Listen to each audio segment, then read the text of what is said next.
আল্লাহ রাব্বুল আলামিন সূরা আলে ইমরানের 81 নম্বর আয়াত আল্লাহ জানান, কি জানান? وَإِذَا أَخَذَ اللَّهُ مِيثَاقَ النَّبِيِّينَ لَمَا آتَيْتُكُم مِّن كِتَابٍ وَحِكْمَةٍ ثُمَّ جَاءَكُمْ رَسُولٌ مُصَدِّقٌ لِمَا مَعَكُمْ لَتُؤْمِنُنَّ بِهِ وَلَا تَنصُرُنَّهُ قَالَ أَأَقْرَرْتُمْ وَأَخَذْتُمْ عَلَى ذَلِكَ إِصْرِي قَالُوا أَقْرَرْنَا।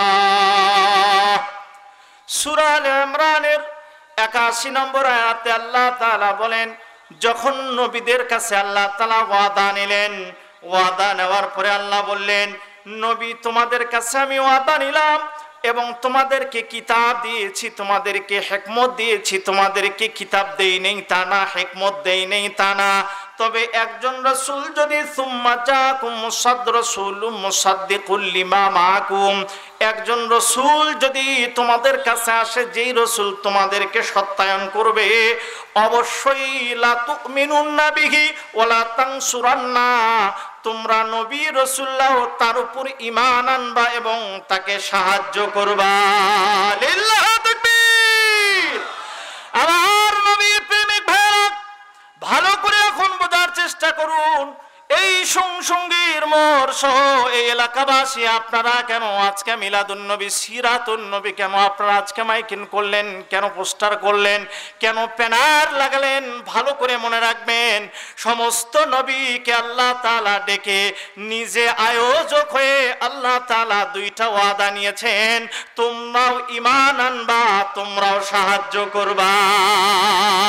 লিল্লাহি তাকবীর। খুব প্লিজ আমার দিকে লক্ষ্য করবেন, রাসূলুল্লাহ সাল্লাল্লাহু তাআলা আলাইহি ওয়াসাল্লামের ব্যাপারে সমস্ত নবী রাসূল আল্লাহর কাছে কয়টা জিনিস? দুইটা। ঈমান আনবে, সাহায্য করবে। এরপর আল্লাহ কি বললেন? আআকরারতুম ওয়া আখাযতুম আলা যালিকা ইসরি, হে নবী রাসূলগণ, আমি যা স্বীকারোক্তি নিলাম, তোমাদের কাছে যা পেশ করলাম, এটা কি তোমরা স্বাচ্ছন্দ্যে গ্রহণ করেছ? তারা জবাব দেন, ক্বালু আকরারনা, সব নবী রাসূলুল্লাহ বললেন আমরা স্বাচ্ছন্দ্যে স্বীকারোক্তি দিলাম। আমার আল্লাহর কোরআনের বচনভঙ্গি, ইন্না মাআকুম মিনাশ শাহিদিন, হে নবী রাসূলুল্লাহ তোমরা যেহেতু স্বাচ্ছন্দ্যে স্বীকারোক্তি দিলে, আমি আল্লাহ তাআলাও তোমাদের সঙ্গে সাক্ষী। প্রেম।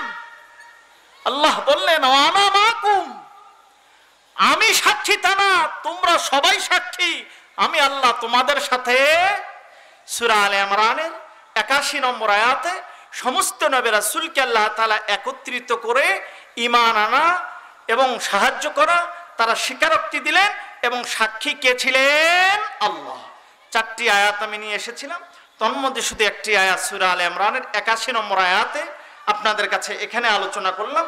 দ্বিতীয় আরেকটি আয়াত শুধু আপনাদের কাছে আমি এখন বলবো, সেটি হলো সূরা সফের 6 নম্বর আয়াত। কয় নম্বর আয়াত? সবাই একটু জোরে বলেন, কয় নম্বর আয়াত? পূর্বের আয়াতটা ছিল সূরা আল ইমরানের কত নম্বর আয়াত? 81। আয়াতের আলোচনা ছিল কারা ঈমান নিয়ে আসবে? নবী রাসূলগণ। কয় জিনিসের উপরে? যিনি ঈমান আনবে, সাহায্য করবে, আল্লাহ তাদের সঙ্গে কি ছিলেন? সাক্ষী ছিলেন। সর্বশেষ বনি ইসরাইলের নবী, তার নাম বলেন তো কি? জানেন কি আপনারা? বনি ইসরাইলের সর্বশেষ নবী কে? আচ্ছা, সর্বশেষ নবী বনি ইসরাইলের মুসা নবী। কে কে এটার পক্ষে হাত জাগান দেখি যে মুসা নবী বনি ইসরাইলের সর্বশেষ? হাত তোলেন, হাত তোলেন। তারা লজ্জা নাই, হাত তোলেন। বোঝেন নাই মনে হয় আপনারা। মুসা নবী যে বনি ইসরাইলের সর্বশেষ নবী, এই কথাটার প্রবক্তা আপনারা কারা কারা? হাত তোলেন দেখি। তোলেন তোলেন, অসুবিধা নাই। না, মুসা আলাইহিস সালাম সর্বশেষ বনি ইসরাইলের নবী নন। ঈসা আলাইহিস সালাম বনি ইসরাইলের সর্বশেষ নবী। কে কে বলেন? কে কে কে? মাঝখানের একজন বড় নবীর নাম হলো মুসা আলাইহিস সালাম।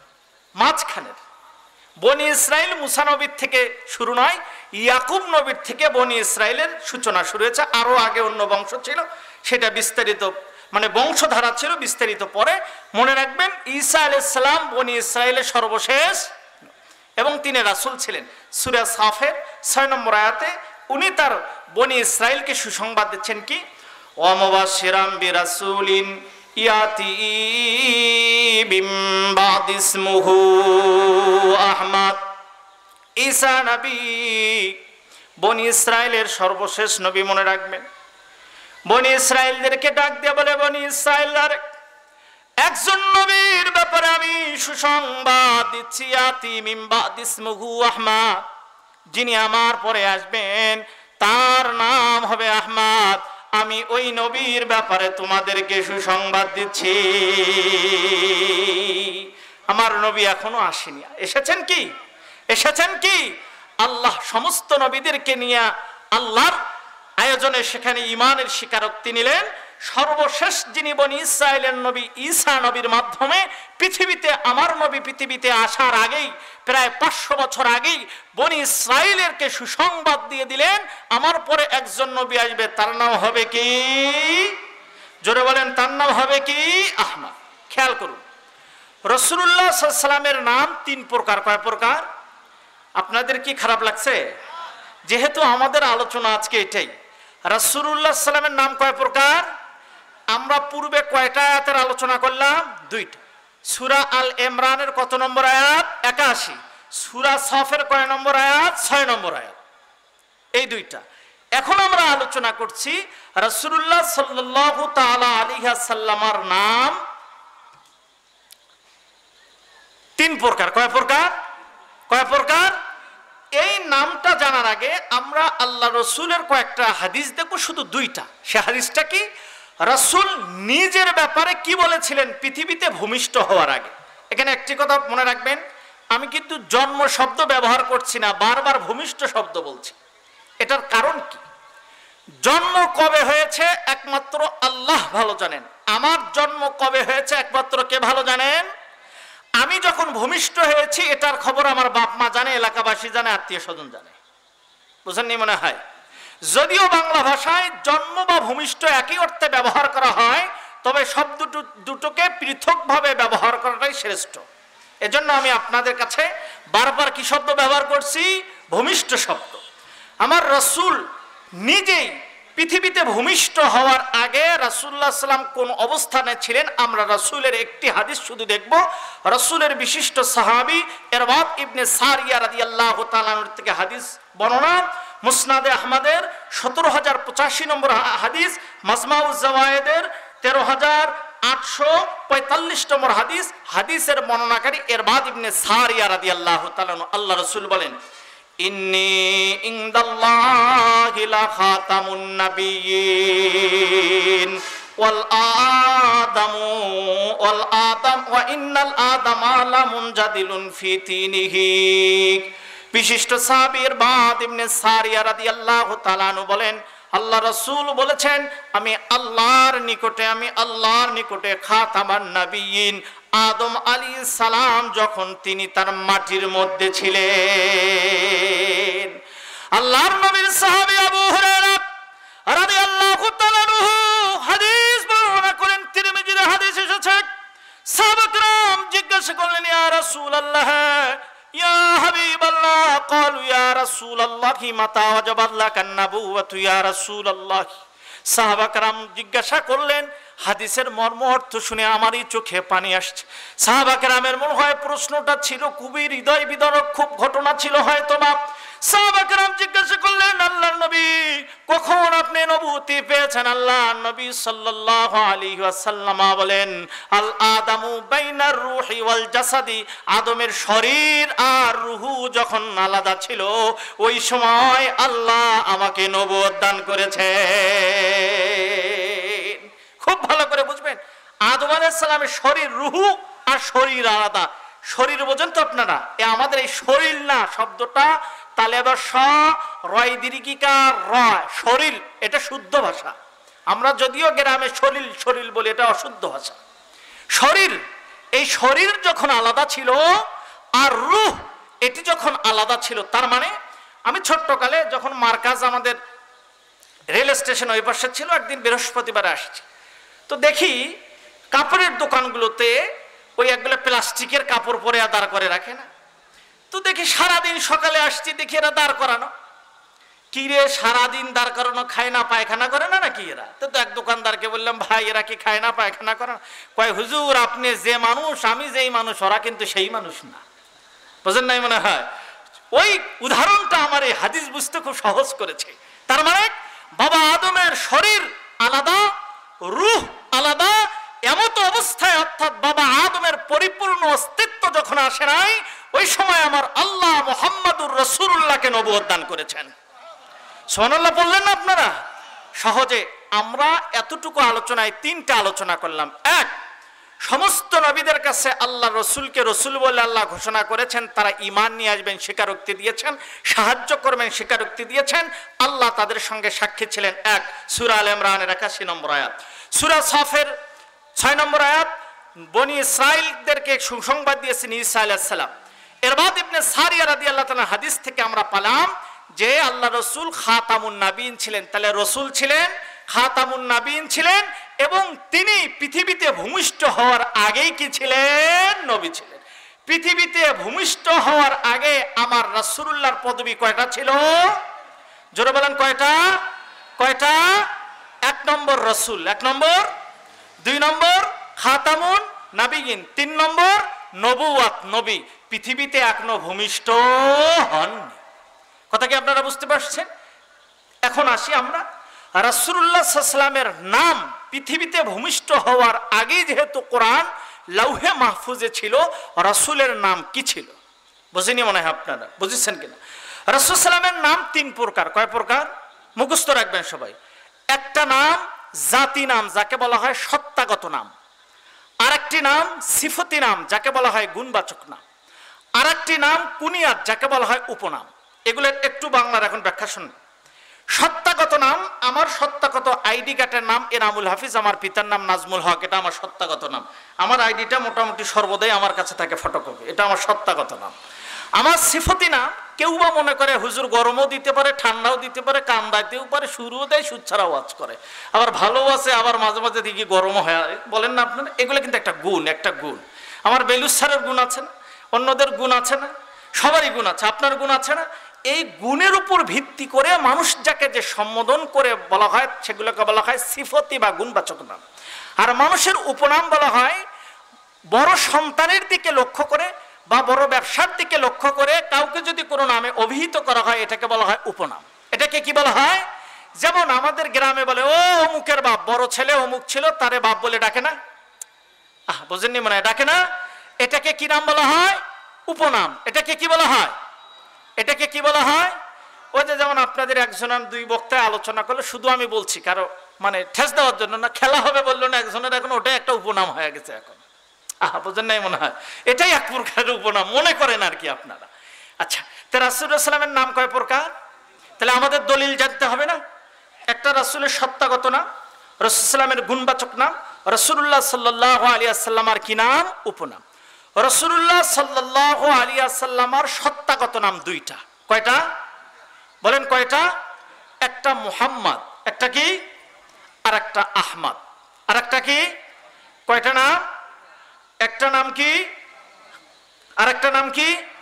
এইটা কি নাম? সত্তাগত নাম। এটা কি নাম? আপনারা দেখবেন, আমাদের উদাহরণ হিসেবে বলছি, আমাদের আগে যে মেয়র ছিল অ্যাডভোকেট, কি ওনার নাম কি? কি জাহাঙ্গীর, জাহাঙ্গীর আল কি, শাহ জাহাঙ্গীর কবির মিলন। এক খেয়াল করছেন কি কতগুলো নাম মিলিয়ে আইডি কার্ড বানাচ্ছে? খেয়াল করেন নাই আপনি? জাহাঙ্গীর আলম এক নাম, কবির আর এক নাম, মিলন আর এক নাম, এতগুলো নাম, সবগুলো সত্তাগত নাম তার। বুঝেন নাই মনে হয় আপনারা? আর সিফতি নাম যারা যারা যার সাথে তার সাথে মেলেন বা রাজনীতি করেন তারা জানেন, বা এলাকাবাসী, এলে সিফতি নাম বলছেন। তেমনি রাসূলুল্লাহ সাল্লাল্লাহু আলাইহি ওয়াসাল্লামের সত্তাগত নাম কয়টি? জোরে বলেন কয়টি? একটি হলো মুহাম্মদ, আর একটি হলো। এ বিষয়ে কোরআনুল কারীমে আল্লাহ রাব্বুল আলামিন জানিয়েছেন।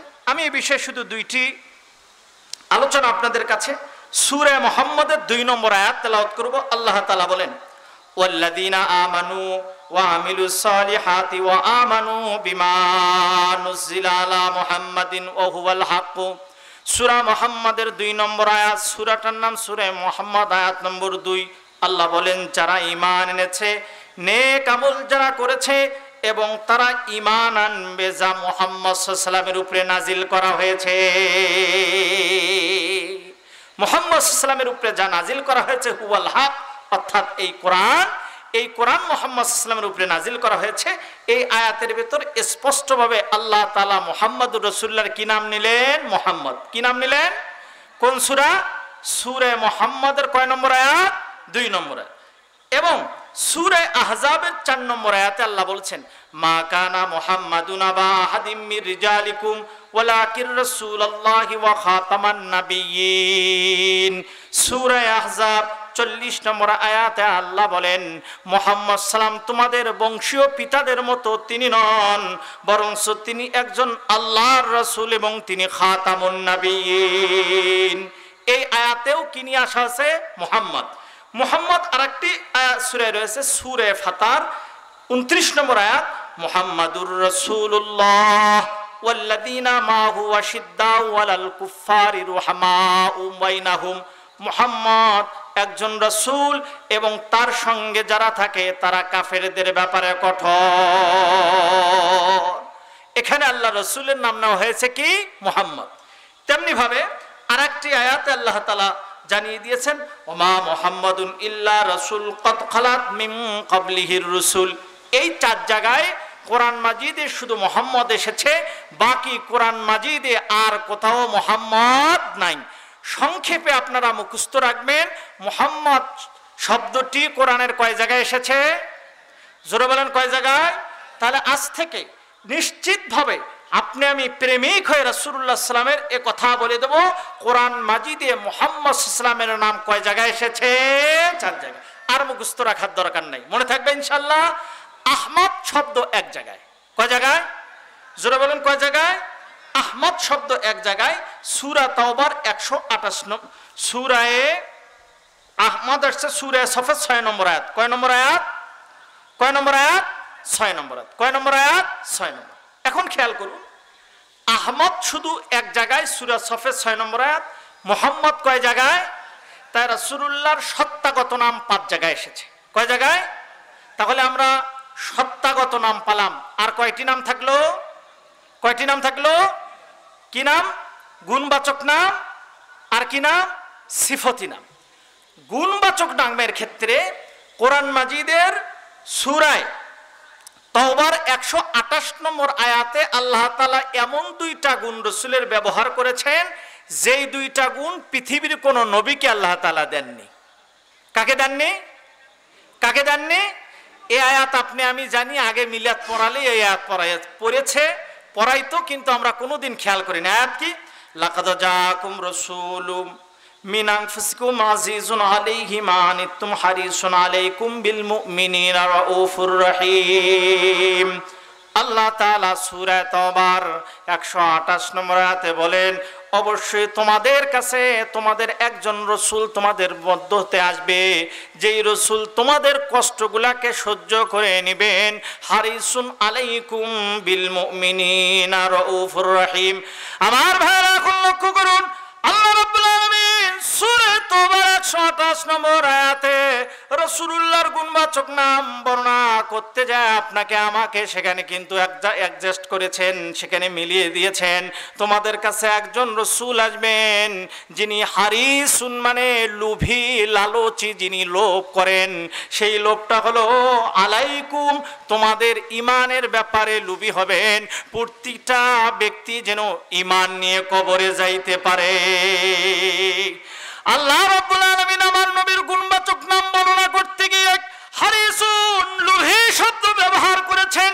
লোভী শব্দটা জন্য ঈমানের জন্য, উম্মত যাতে ঈমান নিতে পারে এই জন্য আল্লাহ লোভী ব্যবহার করলেন। এরপরে আপনাকে আমাকে অ্যাডজাস্ট করার পরে আল্লাহ তাআলা বলেন বিল মুমিনিনা রাউফুর রহিম। আর মুহাম্মদ সাল্লাল্লাহু আলাইহি ওয়াসাল্লাম মুমিনদের ব্যাপারে অতি দয়ালু এবং তিনি হলেন দয়াবান। লিল্লাহি তাকবীর। আমার নবী মুমিনদের ব্যাপারে অতি দয়ালু দয়াবান। মনে রাখবেন, আমরা আজ থেকে প্রায় 1400 বছর পেরিয়ে যে নবীহারা কিন্তু আমরা এতিম উম্মাহ। বুঝেননি মনে হয় আপনারা? বনি ইসরাইলের এমন কোন বাবা আদম থেকে নিয়ে ঈসা রুহুল্লাহ আলাইহিস সালাম পর্যন্ত কোন জাতি ছিল না নবী ছাড়া। সমস্ত জাতির সঙ্গে কে ছিল? কে ছিল? একমাত্র আমরাই। একমাত্র আমরাই, যারা আমরা 1400 বছর পার করেছি, যে আমরা নবী ছাড়া। বিশ্বাস রাখবেন, শুধু কুফর আর শিরক যদি না করেন, আমি আল্লাহর কাছে আমরা আশা রাখি আল্লাহ তাআলা আমাদেরকে জান্নাত দান করবেন। 1400 বছর পার হয়েছে, মনে রাখবেন, 1400 বছর পার হয়েছে। আমার দয়াল নবীজি সাল্লাল্লাহু আলাইহি ওয়াসাল্লাম বলেছেন, কিয়ামতের দিন 120 কাতার হবে, তার মধ্যে 80টি কাতার হবে আমি মুহাম্মাদুর রাসূলুল্লাহর উম্মাহ। চারটিখানি কথা না, সহিহ মুসলিমের হাদিস। আমার দয়াল নবীজি সাল্লাল্লাহু তাআলা আলাইহি ওয়াসাল্লাম বলেন, কিয়ামত যখন হবে, সমস্ত ব্যক্তি শুরু থেকে নিয়ে সিংহা ফুঁক দেওয়া পর্যন্ত সমস্ত ব্যক্তি বাবা আদমের কাছে যাবে। বাবা আদম মাথা নিচে করবেন, তিনি বলবেন আমার দ্বারা সম্ভব না।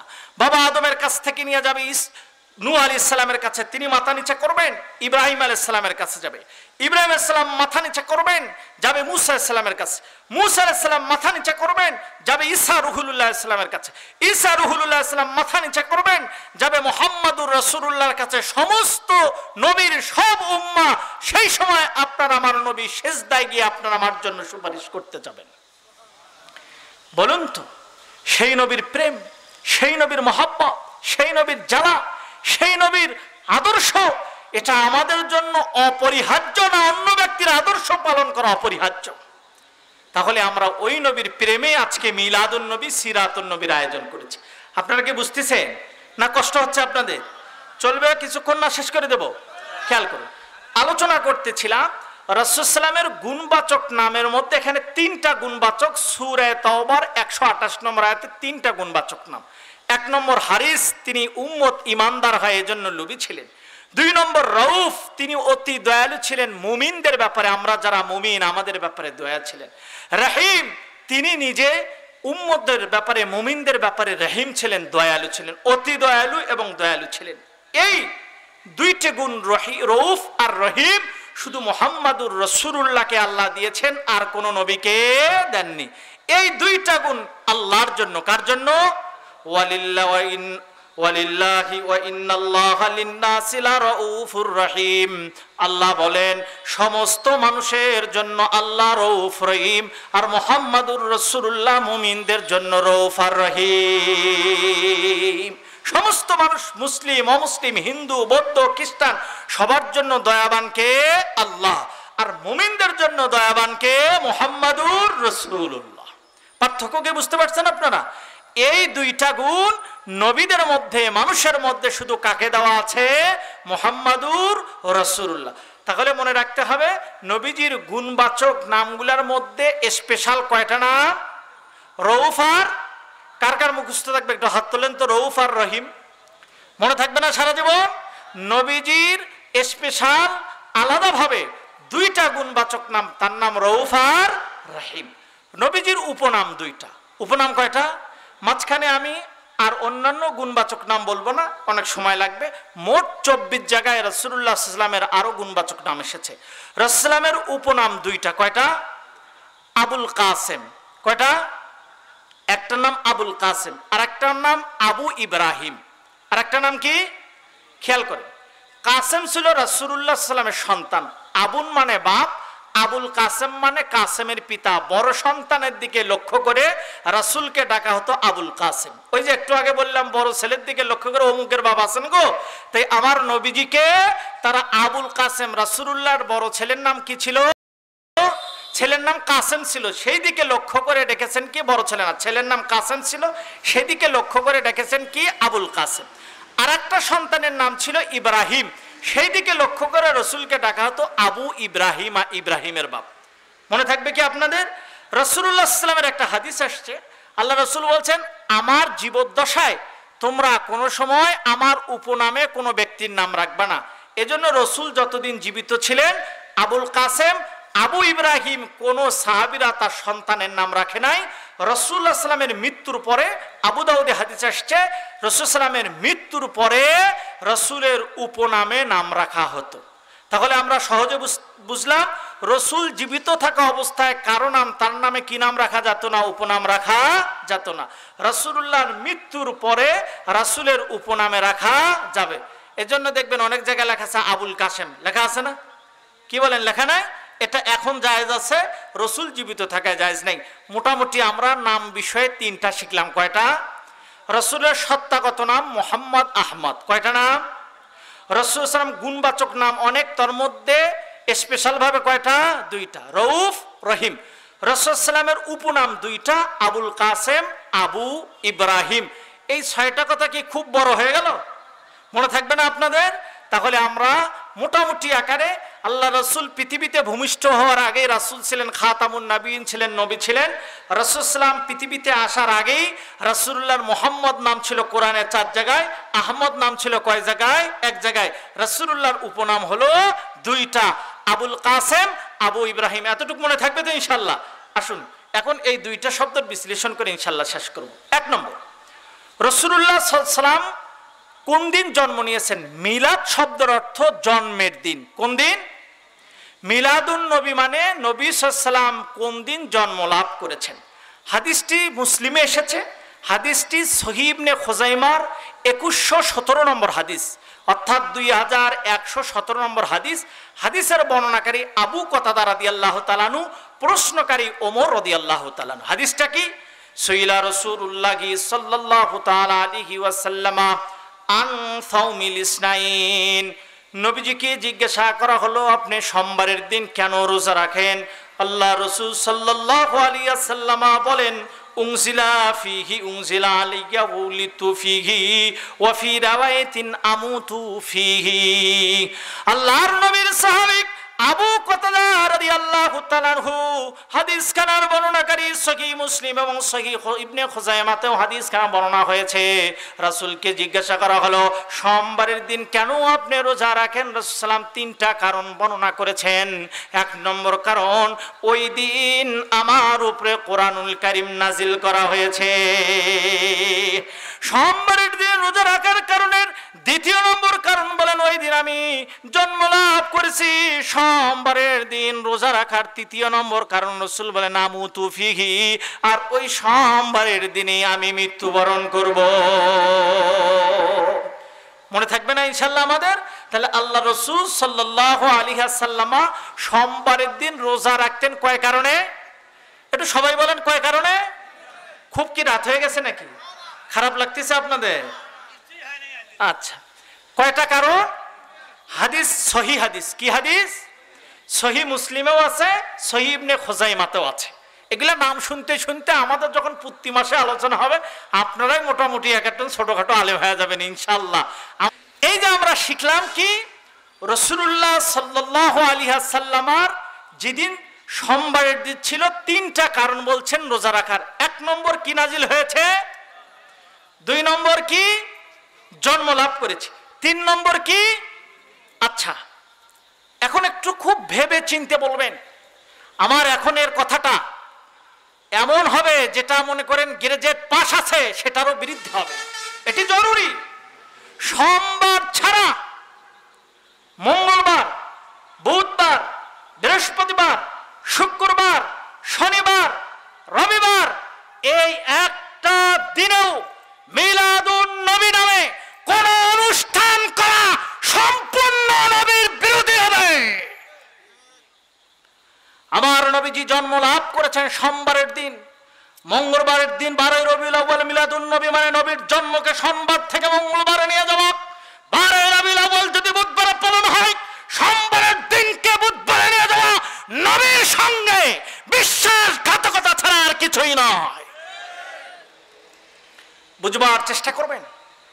আমার দয়াল নবীজি জন্ম লাভ করছেন কিবারে? কিবারে? মিলাদুন নবী সোমবারের দিন প্রতি সপ্তাহে নবী তার জন্মদিন পালন করতেন রোজা দিয়ে। বুঝেননি মনে হয় আপনারা? তাই মিলাদুন নবী শব্দটা শুধু সোমবারের দিন সহি। আর জিক্রু মিলাদুন নবী, নবীজির আলোচনা যে কোনো সময় যে কোনো দিন করতে পারবেন। নবীর আলোচনা যে কোনো দিন হবে, কিন্তু নবীর জন্মের দিনের নামটা কি বার? সোমবার। সোমবার কোনোদিন মঙ্গলবার হয় শুনছেন? তাহলে 12ই রবিউল আউয়াল মিলাদুন নবী লেখে কিভাবে? আবার ঈদে মিলাদুন নবী, বোঝেননি মনে আপনারা আমার কথাটা? বুঝতে পারছেন কি? এ কথাটা যদিও গেজেট পাস হয়েছে, আমি আহ্বান জানাবো এই গেজেটটা বাতিল করে দিয়ে সোমবারের দিন, নবীজির জন্মের দিন, কোরআন নাজিলের দিন, নবীজির মৃত্যুর দিন গেজেট পাস করতে হবে। হ্যাঁ, কোন বছর যদি 12ই রবিউল আউয়াল সোমবার পড়ে, যেমন এবছর পড়বে, সেই দিন সোমবার হিসাবে ঠিক, 12ই রবিউল আউয়াল হিসাবে ঠিক নয়। কেন? আরবির মাস 30ও হয়, 29ও হয়, বুঝেননি মনে হয়? কিন্তু সোমবার কি কোনোদিন রবিবার হয়? সোমবার কোনদিন শুক্রবার হয়? তাহলে আমরা সহজে সহি হাদিস থেকে বুঝতে পারলাম নবীজি সাল্লাল্লাহু আলাইহি সাল্লামের জন্মের দিন কিবার? কিবার? কিন্তু নবীজির জন্ম সহ সব ধরনের আলোচনা সর্বদাই সব দিনেই করা জায়েজ আছে। কথা কি আমাদের মনে থাকবে? আসুন, রাসূলুল্লাহ সাল্লাল্লাহু আলাইহি ওয়াসাল্লাম কি জন্য পৃথিবীতে আল্লাহ তাআলা তাকে পাঠিয়েছিলেন, এই যে জন্মলাভ, এটা কি জন্য, এইটা বলে আজকে আমি আলোচনা ইনশাআল্লাহ এখানে শেষ করব। সেটা হলো সূরা বাকারার মধ্যে আল্লাহ তাআলা জানিয়ে দিয়েছেন। কোন সূরার মধ্যে বলুন? কোন সূরা? সূরা বাকারা আল্লাহ তাআলা জানিয়ে দিয়েছেন, রব্বানা ওয়াবাআস ফীহিম রাসূলাম মিনহুম ইয়াতলু আলাইহিম আয়াতিকা ওয়া ইউআল্লিমুহুমুল কিতাবা ওয়াল হিকমা ওয়া ইউযাক্কিহিম ইন্নাকা আনতাল আজিজুল হাকীম। সূরা বাকারার 129 নম্বর আয়াতে আল্লাহ তাআলা জানিয়ে দেন, ইব্রাহিম নবী, প্লিজ মনোযোগ এখন আপনি আমি দেই। আমার নবী সাল্লাল্লাহু আলাইহি ওয়াসাল্লামের পূর্বপুরুষ, পূর্ব পিতার নাম ইব্রাহিম নবী, পূর্ব পিতার নাম পূর্ব পিতার নাম ইসমাইল আলাইহিস সালাম। পিতা পুত্র দুইজন বাইতুল্লাহর সংস্কার করার পরে আল্লাহ রাব্বুল আলামিনের কাছে তারা দুইজন দোয়া করতেছেন। সূরা বাকারার 129 নম্বর আয়াতে বলেন, নবী ইব্রাহিম তিনি মিস্ত্রির মতো, গ্রাম্য ভাষায় উদাহরণ দেওয়া হচ্ছে, আর ছেলে নবী ইসমাইল তিনি জোগালির মতো পিতা পুত্র দুইজন বাইতুল্লাহর মেরামত করলেন। ভালো করে মনে রাখবেন, আজকে যে এখানে আহ্বানে এলাকাবাসী দেওয়া আছে, বলুন তো আমাদের মনটা প্রফুল্ল হয়েছে কি হয় নাই? কেন আমাদের মতো ব্যক্তিদের মাধ্যমে আল্লাহ এমন একটা কাজ করার তৌফিক দিয়েছেন। আর আল্লাহ তাআলা যেই বাইতুল্লাহকে পৃথিবীতে বাবা আদম আসার আগেই যেই কাবাকে আল্লাহ বানিয়েছেন, সেই কাবার মেরামতের কাজ করলেন ইব্রাহিম নবী, সেই কাবার মেরামতের কাজ করলেন ইসমাইল নবী। দুইজন আল্লাহর দরবারে দোয়া করতেছেন। লিল্লাহি তাকবীর। আমার ভাইরা এখন প্লিজ মনোযোগ দেন, এই আয়াতের উপরে মূলত আজকে আমি আলোচনা করি, শেষ করে দেব। নবী ইব্রাহিম আর নবী ইসমাইল আল্লাহর কোরআন সাক্ষী, ভালো করে খেয়াল করেন। আল্লাহ তাআলা বলেন, রব্বানা ওয়াবআস ফীহিম রাসূলাম মিনহুম ইয়াতলু আলাইহিম আয়াতিকা। দুইজন যখন আল্লাহর কাছে দোয়া করলেন কি, রব্বানা আমাদের রব, ওয়াবআস ফীহিম প্রেরণ করুন তাদের মাঝে, রাসূলাম মিনহুম তাদের অন্তর্ভুক্ত একজন রাসূল, ইয়াতলু আলাইহিম আয়াতিকা যেই রাসূল এসে আপনার আয়াত অর্থাৎ কোরআনুল কারীম তেলাওয়াত করে শোনাবেন। আল্লাহর নবী সাল্লাল্লাহু আলাইহি সাল্লামের থেকে সহিহ বানের হাদিস এসেছে, আমার নবীজি বলেন কিয়ামতের মাঠ যখন হয়ে যাবে, আল্লাহ তাআলা বলবেন আমার নবীর উম্মাহ মুহাম্মাদুর রাসূলুল্লাহর উম্মাহ, যার কাছে যেই কোরআনের আয়াতগুলো সংরক্ষণ আছে, মুখস্থ আছে, যে যেই পরিমাণ কোরআন মুখস্থ বলতে পারবা, আজকে তার জান্নাত সেই পরিমাণে যা পৌঁছবে। নবীজি সাল্লাল্লাহু আলাইহি ওয়াসাল্লাম কোরআনে কারীমের তেলাওয়াত শুরু করেছেন সূরা নাজম। আমার নবীজি বললেন ওয়ান নাজমি, সূরা নাজম শুরু করে দিলেন। ইতিহাসের কিতাবের মধ্যে আসছে আল্লাহর নবীর তেলাওয়াত শোনার পরে মক্কার বড় বড় কাফেররা বাইতুল্লাহর মধ্যে সিজদায় পড়ে গিয়েছে। সূরা নজমের তেলাওয়াত শোনার পরে নবীজি যখন তেলাওয়াত বন্ধ করে দিলেন, কাফেররা সিজদার থেকে মাথা উত্তোলন করল। লোকেরা জিজ্ঞাসা করলো, লিডার আবু জাহাল কি খবর গো? ও লিডার, বড় লিডার কি খবর যে কোরআনের বিরোধিতা করতা মুহাম্মাদের কণ্ঠে ওই কোরআন তেলাওয়াত শ্রবণ করিয়া কেন সিজদায় তোমরা গিয়েছো? সূরা নজমের শানে নুজুলে এসেছে, তারা বলেছিল কোরআন তেলাওয়াত শোনার সঙ্গে সঙ্গে আমরা নিজেকে কন্ট্রোল করতে পারি নাই, নিজেকে আয়ত্তে রাখতে পারি নাই, তেলাওয়াত শ্রবণ করে আমরা নিজেরাও সিজদায় চলে গিয়েছি। এই কোরআন। আরেকটি ঘটনা কি বলবো আপনাদের কাছে, ভালো লাগবে আপনাদের কাছে একটা ঘটনা শোনাই শুধু। আখনাস ইবনে শারিক রাসূলুল্লাহর চাচা ছিল। কি ছিল? এই আখনাস ইবনে শারিক খুব বাকপটু লোক, মানে ওই মলমের পরে মলম, ওই টেক্কার পরে টেক্কা, একটা কথা আছে না, লাখ ভেলকি লাখ চোখে মুখে লাখ, এইরকম লাখ ভেলকি লাখ লাগাইতে পারত সে। এত কণ্ঠের মাধুর্যতা, এত তার কণ্ঠের ভেতরে ভাষার অলংকার এবং ভাষা এত সুন্দর ছিল, যে কোনো ব্যক্তি শুনে তার কাছে একেবারে মম হয়ে যেত, গলে যেত। তো আল্লাহ রাসূলের কাছে একদিন সমস্ত কাফেররা বলছে, দেখো আমাদের কারো আর শুনছে না, আখনাস ইবনে শারিককে পাঠাও, এর বক্তব্য শুনিয়া হয়তোবা যদি একটু গলে। আখনাস ইবনে শারিক আসছে। এইটা তাফসিরে ইবনে কাসিরের ইমাম বাইহাকির এই কিতাবের দালাইলুন নবুয়ার মধ্যে এই হাদিসটি এসেছে। আসছে আখনাস ইবনে শারিক, আসিয়া নবীজিকে পাম, আপনাদের একজন লোক দেখবেন নেটে, গোলাম মওলা রনি আছে না, পাম মারতে পারে খুব, দেখেন নাই মনে হয় আপনারা মাঝে, একেবারে এমন ভাতিজা, তুমি আমার ভাতিজা, তুমি খুব ভালো, মানে আল্লাহ রাসূল সাল্লাল্লাহু আলাইহি ওয়াসাল্লামকে শুরু করেছে। আল্লাহর নবীজি সাল্লাল্লাহু আলাইহি ওয়াসাল্লাম ওই যে হারিসুন আলাইকুম, তোমাদের ব্যাপারে তোমরা ঈমান নিয়ে আসবে, নবীজি লুবি চাচা সম্মুখে বসা আখনাস ইবনে শারিক সবাই দূর থেকে দেখে কি ব্যাপার, কি ঘটে। আখনাস ইবনে শারিক যখন তার বক্তব্য শেষ করল, আমার নবীজি বলেন, চাচা আমি আমার নিজস্ব কোনো বক্তব্য দিয়ে তোমার এই কথাগুলোর জবাব আমি দিব না, আল্লাহর কোরআনের তেলাওয়াত দিয়ে আজকে তোমার আমি জবাব দিব। আমার নবীজি তেলাওয়াত শুরু করলেন। আখনাস ইবনে শারিক নত হয়ে তেলাওয়াত শ্রবণ করে কাফেরদের কাছে চলে গেলেন, যা বললেন, মক্কার কাফেররা রে, আমার ভাতিজার মিশনকে তোমরা থামাইতে পারবা না। লিল্লাহি তাকবীর।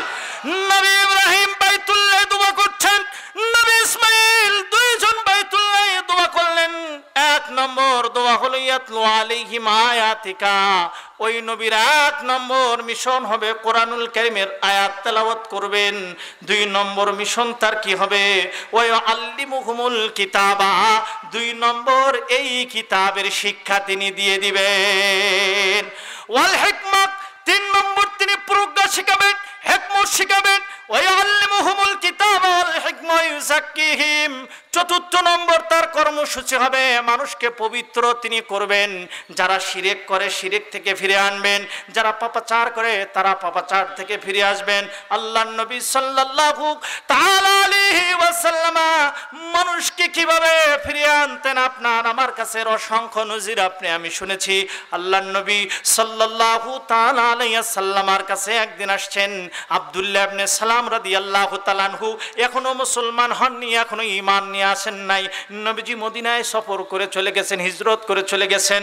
বড় পণ্ডিত ছিলেন আব্দুল্লাহ ইবনে সালাম, খোঁজ নিতে গেলেন, দেখি একটু মুহাম্মদ নামে একজন ব্যক্তি মদিনায় আসলো, তার খবর নিয়ে যায় দেখি তিনি কিসের দাওয়াত দেয়। আমার নবীজি সাল্লাল্লাহু আলাইহি ওয়াসাল্লাম সাহাবা কেরাম কি নিয়ে বসেছিলেন, ওই সময় আমার নবী বলতেছিলেন আফসুস সালাম ওয়া আতিমুত তাআম।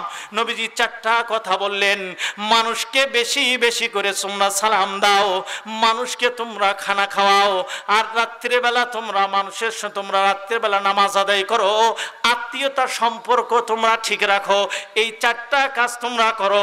এই বক্তব্য শুনিয়া ইহুদি পণ্ডিত আব্দুল্লাহ ইবনে সালাম সঙ্গে সঙ্গে ইসলাম নিয়ে আসছে।